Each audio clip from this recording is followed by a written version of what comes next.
সকালবেলা এক কাপ চা খেতে খেতে আমরা রওনা দিয়েছিলাম সোনাখালি থেকে সুন্দরবনের উদ্দেশ্যে। তারপরেই আমরা পেয়ে গেছিলাম আমাদের সকালের ব্রেকফাস্ট, যেটার মধ্যে ছিল ফল, মিষ্টি, ডিম আর পাউরুটি।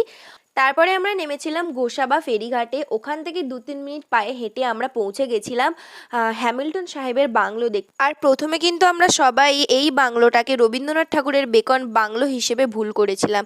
তারপরে জানলাম এখান থেকে আরও 5-7 মিনিট হেঁটে গেলে আমরা পেয়ে যাব বেকন বাংলো।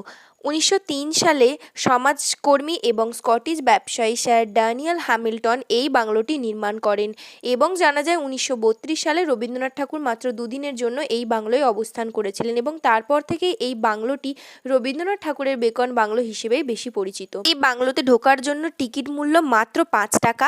বাংলোটার চারিপাশ কিন্তু বেশ সুন্দরভাবে সাজানো, আর তাছাড়াও রয়েছে বিভিন্ন রকমের অ্যাক্টিভিটি। আর এই বেকন বাংলো ঘুরে কিন্তু ছোট বড় সবাইরই আমাদের বেশ ভালো লেগেছিল।